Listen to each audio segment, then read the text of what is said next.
Bonjour et bienvenue dans Cybercast, votre rendez-vous avec la cybersécurité en Côte d'Ivoire, en Afrique et dans le monde.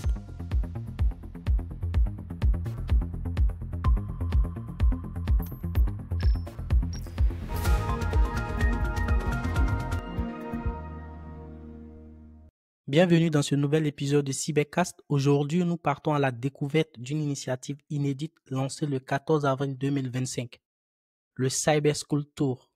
Une tournée qui ambitionne de sensibiliser les plus jeunes aux enjeux de la cybersécurité à travers les écoles et établissements en Afrique. Pour en parler, j'ai le plaisir de recevoir deux acteurs clés du projet, Alexis Pondo et Suzanne Romba. Bonjour Suzanne, comment vas-tu? Bonjour Junior, je vais bien chez toi. Oui, ça va, merci. Bonjour Alexis, comment vas-tu? Bonjour Junior, je vais très bien. J'espère que toi également. Oui, ça va très bien, merci. Suzanne, pour commencer, est-ce que tu peux te présenter brièvement à nos auditeurs ton rôle, ton parcours et ce qui te relie à l'initiative Cyber School Tour? Déjà, merci pour l'invitation. Je suis Suzanne Didier Romba. Je suis ingénieure en cybersécurité et actuellement consultante chez Deloitte.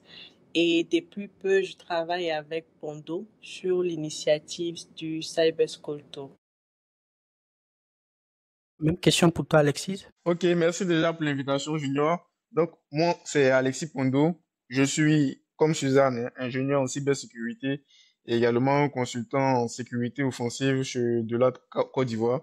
Et je travaille également avec Suzanne sur l'initiative Cyber School. Ok, merci. Déjà, on va rentrer dans le vif du sujet avec la première partie qui sera consacrée aux origines et la vision même de l'initiative.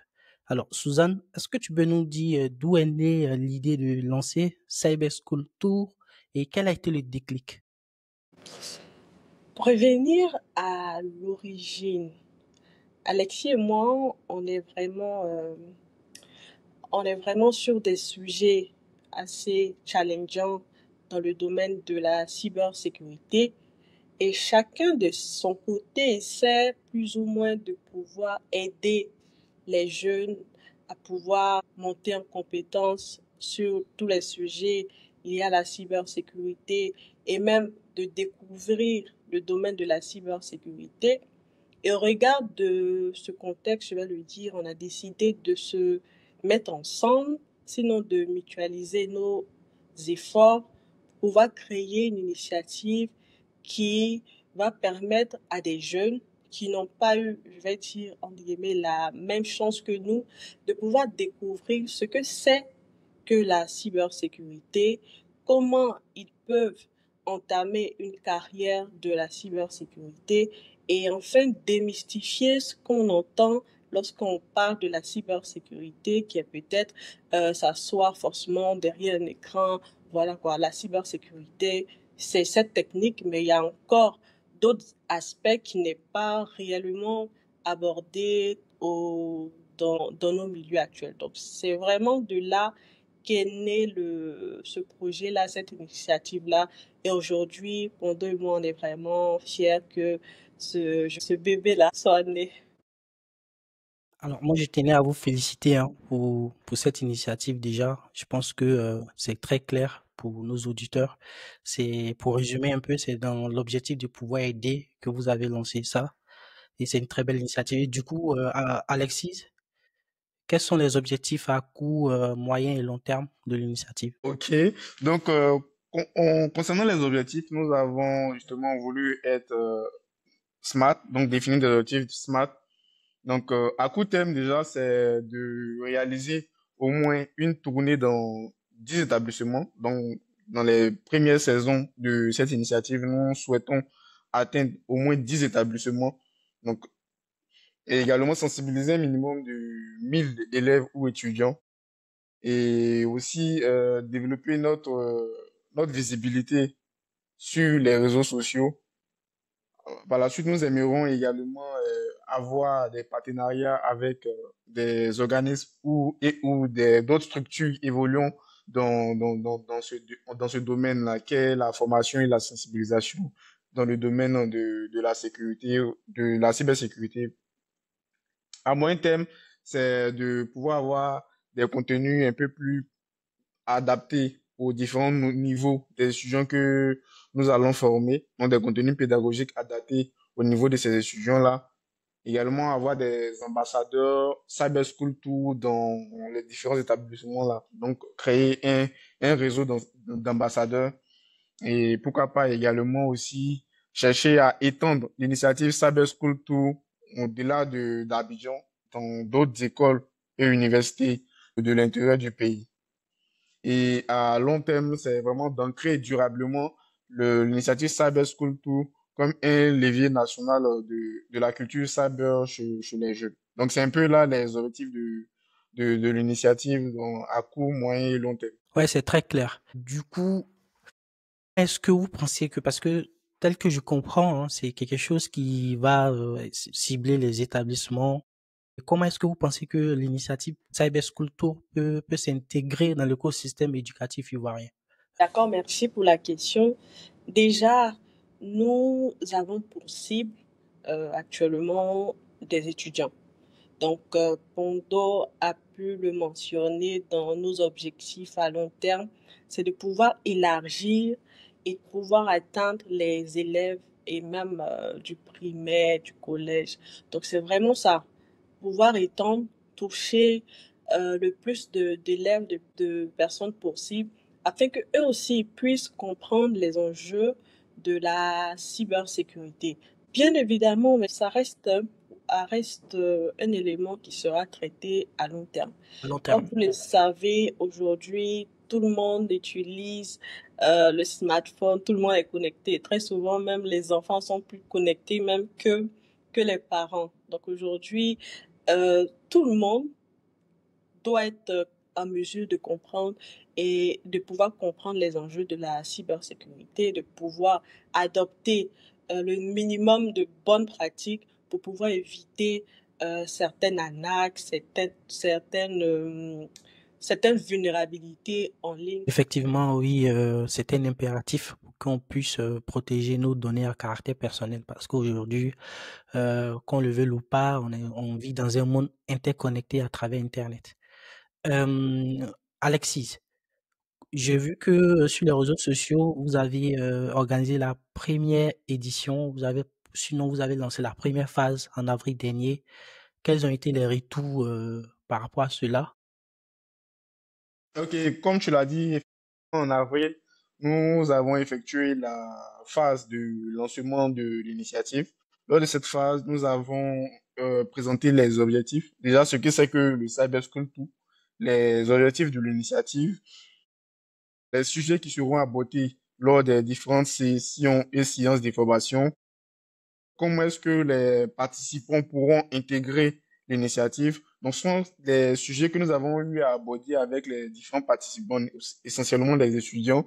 Et il faut dire que nous avons été heureux de comprendre que c'est une initiative qui a vraiment plu à beaucoup d'étudiants à travers les réactions que nous avons eues par la suite qui étaient pour beaucoup très positifs. Donc, c'est un peu ça. Donc, il faut dire que les étudiants sont vraiment heureux de voir naître cette initiative. Ils sont intéressés à accueillir l'initiative Cyber School Tour dans les différents établissements. Et concrètement, Alexis, comment se passe une journée type de Cyber School Tour? Est-ce que vous avez des ateliers, vous faites des démos, vous faites des quiz? Comment ça se passe? Exactement. Donc, la journée Cyber School Tour, généralement par une sensibilisation. Déjà, on présente ce que c'est que le Cyber School Tour et ensuite on entame une sensibilisation pour montrer l'état des lieux de la cybercriminalité en Côte d'Ivoire, en Afrique et dans le monde. Ensuite, on présente les dangers liés à la présence en ligne des étudiants. Ensuite, on fait un état des lieux des bonnes pratiques à avoir on est connecté pour justement éviter de se faire prendre par les pièges des cyberattaquants. Par la suite, on présente un ensemble des métiers de la cybersécurité et on fait un focus sur un métier en particulier. Donc, pour les sessions qui ont déjà eu lieu, ces métiers-là étaient principalement axés autour de la sécurité offensive, tels que les métiers tels que le hacking éthique. Et on termine généralement par une démonstration en lien avec les métiers que nous avons à voir. Donc, c'est un peu, disons, si je peux résumer, une journée type du Cyber School Tour. Ok, c'est parfait. Là, tu as abordé un terme qui, pour moi, en cybersécurité, est très important, la sensibilisation. Moi, je pense que c'est un aspect très capital de votre projet. Quel est votre regard par rapport au niveau de sensibilisation des élèves aujourd'hui aux enjeux de la cybersécurité? Aujourd'hui, il faut dire que je vais dire que le niveau est quand même acceptable. Lors de notre première session de sensibilisation et de formation, nous avons remarqué un réel engouement, c'est-à-dire qu'aujourd'hui, les jeunes s'intéressent, les jeunes veulent comprendre c'est quoi la cybersécurité. Aujourd'hui, on parle d'attaque, comment se protéger. Il y a cet engouement-là qui est là. Et pour cela, moi, je peux dire que le niveau est vraiment acceptable parce que même lors des différentes phases que Fondo a eu à énumérer, on a vraiment senti que les jeunes comprenaient.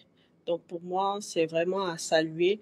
Et par rapport même à des initiatives qui naissent, on a plusieurs qu'on peut retrouver et même avec l'ANSI, nous voyons que régulièrement, elle organise des sessions de formation qui sont adressées de plus en plus à des étudiants, à des élèves.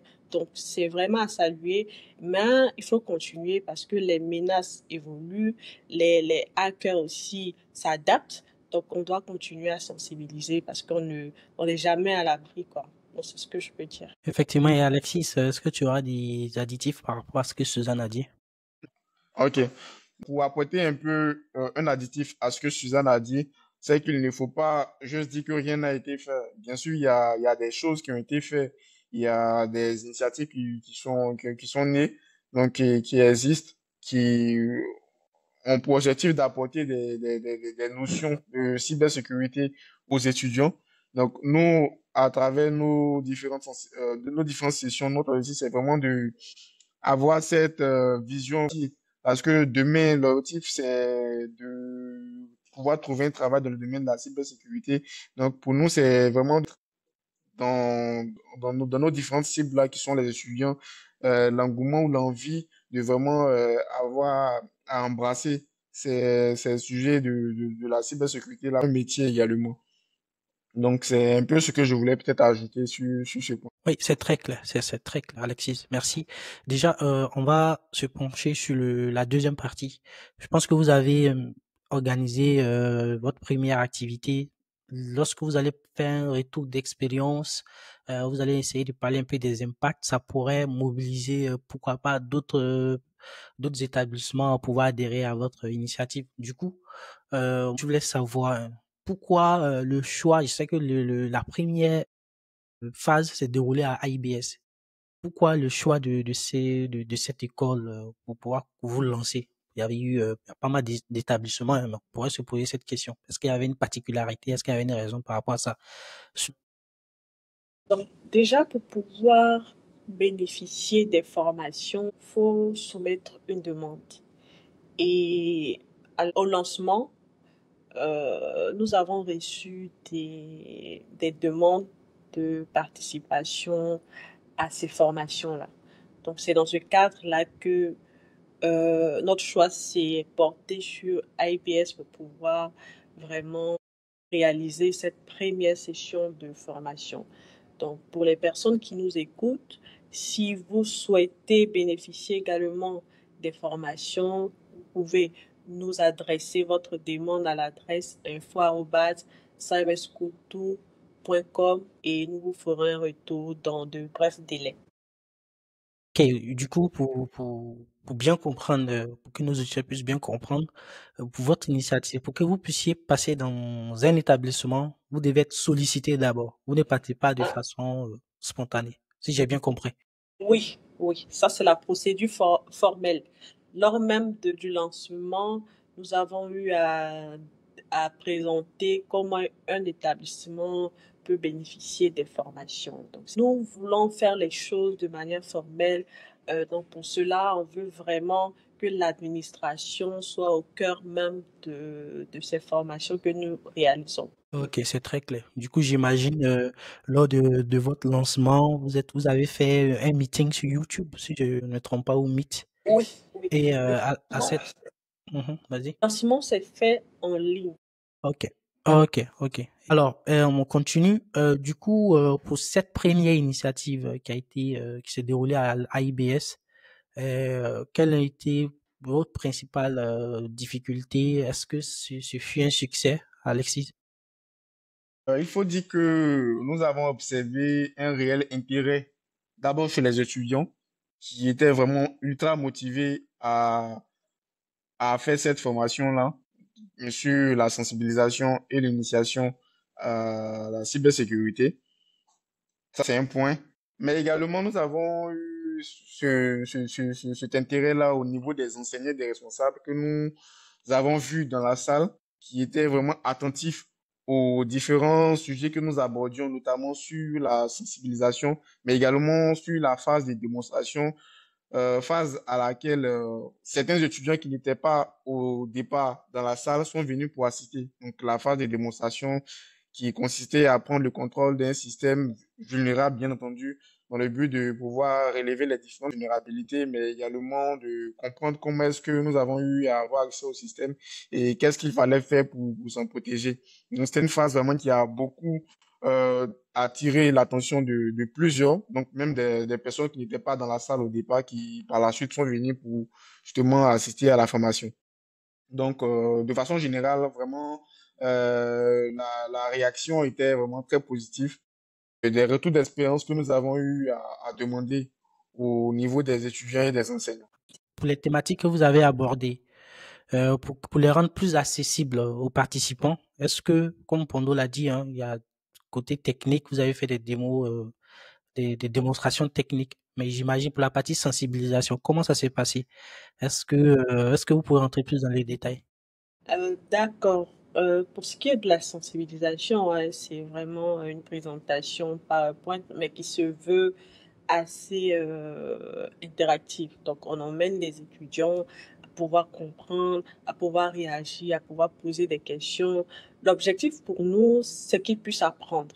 Et on doit les amener à pouvoir participer. Donc, c'était riche en participation. Il y avait des quiz, il y avait des cas pratiques pour les emmener à participer et puis à... Si tu me Ok, permets, pour c'est revenir un peu sur ce que Suzanne a dit, donc un exemple, c'était par exemple lorsqu'on dit comment fabriquer un mot de passe robuste. Donc, il y avait par exemple un atelier de quiz où on demandait aux étudiants de former un mot de passe l'un des mots de passe les plus robustes qui pourrait être facile pour eux de pouvoir retenir plus tard. Donc, c'est vraiment un moment, par exemple, de la formation que les étudiants ont beaucoup apprécié. Donc, c'est juste pour donner un additif à ce que Suzanne a dit en termes de atelier, de quiz qu'il y a eu lors de ces différentes formations. alors, pour boucler cette deuxième partie, quelle est votre impression générale depuis le lancement? Est-ce que vous sentez qu'il y a de l'intérêt? Oui, je peux dire oui, parce que déjà, quand on a lancé, on a senti que les étudiants voulaient. Après, la difficulté, c'est de pouvoir emmener l'administration à s'y intéresser. Sinon, on sent vraiment la motivation au niveau des jeunes. Donc, notre premier challenge pour nous, c'est d'emmener l'administration des établissements à accorder à cette initiative-là vraiment la valeur qui est là. Ok, on va à présent se focaliser sur, on va dire, on va se projeter, on va aller essayer de parler un peu des next steps, comme on le dit, aussi les appels à action. Quelles sont les prochaines étapes prévues pour Cyber School Tour, Alexis Pondo? Les prochaines étapes, déjà, c'est de continuer dans la lancée dans laquelle nous sommes. Donc, visiter d'autres établissements. Actuellement, nous sommes en discussion avec déjà quelques établissements qui nous ont contactés dans le but de pouvoir mettre tout en place pour que nous puissions arriver dans ces différents établissements-là très prochainement. Vu que le choix n'a pas encore été fait, nous ne pouvons pas comme ça donner de nom, mais il y a des établissements qui sont dans le pipe et qui n'attendent qu'à recevoir le Cyber School Tour. Donc déjà pour les écoles qui sont intéressées, comme on l'a dit précédemment, c'est de nous contacter à travers notre adresse email qui est info@cyberschooltour.com. On nous laisse un message et très rapidement, nous allons essayer de revenir vers eux pour continuer les discussions dans le but de pouvoir justement organiser la prochaine session dans leur établissement. Et du coup, l'initiative, hormis la Côte d'Ivoire, est-ce que vous prévoyez de vous étendre à d'autres pays de la sous-région? Oui, c'est quelque chose que nous avons dans la vision. Mais pour l'instant, nous sommes vraiment focalisés sur Abidjan, à court terme, l'intérieur du pays également à moyen terme et vraiment l'extérieur à plus long terme. Donc, c'est un peu les objectifs en termes de scope pour le Cyber School Tour. Est-ce que déjà, à chaud comme ça, est-ce qu'il y a un pays de la sous-région où vous souhaiteriez commencer si, lorsque la mise en œuvre de votre objectif à long terme viendrait? Ou vous n'avez Ouais, pas encore pensé à ça? oui, non. On y a pensé. On a plusieurs pays hein, qui sont dans notre ligne de mire. Si on doit donner un nom, par exemple, il y a le Burkina, il y a le Mali, donc des pays pas très loin de nous qui pourront recevoir les formations. Et je crois, si Suzanne, au risque de me tromper, hein, que lors de la session d'initiation, de lancement, il y avait des étudiants provenant de pays qui ne sont pas ivoiriens, qui avaient également émis l'envie de voir passer dans leur établissement la caravane Cyber School Tour. Donc, c'est quelque chose auquel nous pensons, mais qui suffira certainement dans les éditions à venir. Ok, c'est très clair. Suzanne, que dirais-tu à une école ou une institution qui hésite encore à accueillir l'initiative Cyber School Tour? Je dirais qu'il faut se lancer, premièrement, parce que l'initiative vise à sensibiliser, à former. Aujourd'hui, les étudiants, les élèves sont de plus exposés au numérique, donc personne n'est à l'abri d'une cyberattaque quelconque. Donc, il faut que les établissements puissent prendre conscience et vraiment croire en cette initiative, et d'autant plus que cette initiative-là même est gratuite. On donne nos formations aux établissements de façon gratuite, donc elles ont tout à gagner. Effectivement. Et nous pour conclure avec Alexis, quelle est la plus grande force de ce projet hein, qui va motiver quelqu'un à vous appeler à venir faire une session dans l'établissement? Donc, comme Suzanne l'a dit, l'une des forces, c'est déjà la gratuité de la session. L'établissement n'a pas à payer de frais additionnels pour pouvoir le Cyber School Tour débarquer dans son établissement. Les forces majeures, vraiment la véritable force de ce projet-là, ce sont ces acteurs. Quand je parle d'acteurs, je parle principalement des étudiants. Ces étudiants-là, même qui sont très motivés à voir le Cyber School Tour euh, venir dans leur établissement. Mais il y a également les formateurs, c'est-à-dire moi et Suzanne, par exemple, qui sont très motivés à inculquer ou à partager ce que nous avons appris et ce que nous aurions aimé lorsque nous étions sur les bancs à recevoir. Donc, c'est vraiment quelque chose qui nous motive et qui fait de ce projet-là vraiment quelque chose de fort. Pondo, du coup, on a au thème de ce numéro du Cybercast. Alors, quel mot de fin aurais-tu pour nos auditeurs et pour ceux qui hésitent encore à vous rejoindre? Et aussi, quel mot de sensibilisation aurais-tu pour eux afin qu'ils aient une vie numérique saine? Ok, merci. Déjà, merci à toi, Junior, et au Cybercast pour l'occasion qu'ils nous donnent de pouvoir nous exprimer par rapport à cette initiative-là qu'est le Cyber School Tour. Déjà, moi, j'invite vraiment les établissements principalement, puisque c'est ces établissements-là qui peuvent nous contacter et pour pouvoir justement démarrer le processus. Donc, j'invite les établissements de véritablement nous contacter, soit à travers nos différents réseaux sociaux personnels, c'est-à-dire mon réseau social LinkedIn, par exemple, Alexis Pondo, ou également le compte de Suzanne Didier Romba, ou tout simplement à travers nos réseaux sociaux Cyber School Tour sur LinkedIn ou Facebook.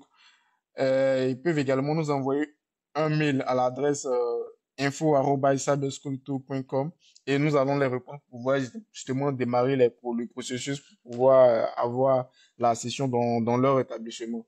Donc vraiment, c'est d'encourager les étudiants également à adopter des bonnes pratiques sur le cyberespace, car les menaces sont toujours présentes, les cybermalveillants sont toujours présents et cherchent justement la petite brèche qu'ils peuvent laisser pour pouvoir justement dérober leurs données. Donc, pour finir, vraiment encourager les établissements à nous contacter pour commencer le programme. Je rappelle que c'est gratuit, donc vous n'avez rien à perdre, mais vous avez tout à gagner. Merci beaucoup. Merci Alexis. Suzanne, quel est ton mot de fin? Alors, merci Junior pour l'invitation. Ça a été un moment riche et moi, j'aimerais encourager les établissements à vraiment nous adresser leurs demandes et aussi emmener les étudiants à adopter de bonnes pratiques parce que personne n'est à l'abri. Donc, adopter de bonnes pratiques et n'hésitez pas à nous contacter et nous vous répondrons vraiment dans de brefs délais. Merci beaucoup. Alors, le merci vous revient. Merci infiniment à vous deux pour cet échange inspirant. On repart avec une vision plus claire de Cyber School Tour, de son ambition et surtout de son impact. Chers auditeurs, n'oubliez pas de vous abonner à Cyber School Tour afin de suivre leur actualité. À très vite pour un prochain épisode sur Cybercast. Merci. Merci. Merci beaucoup.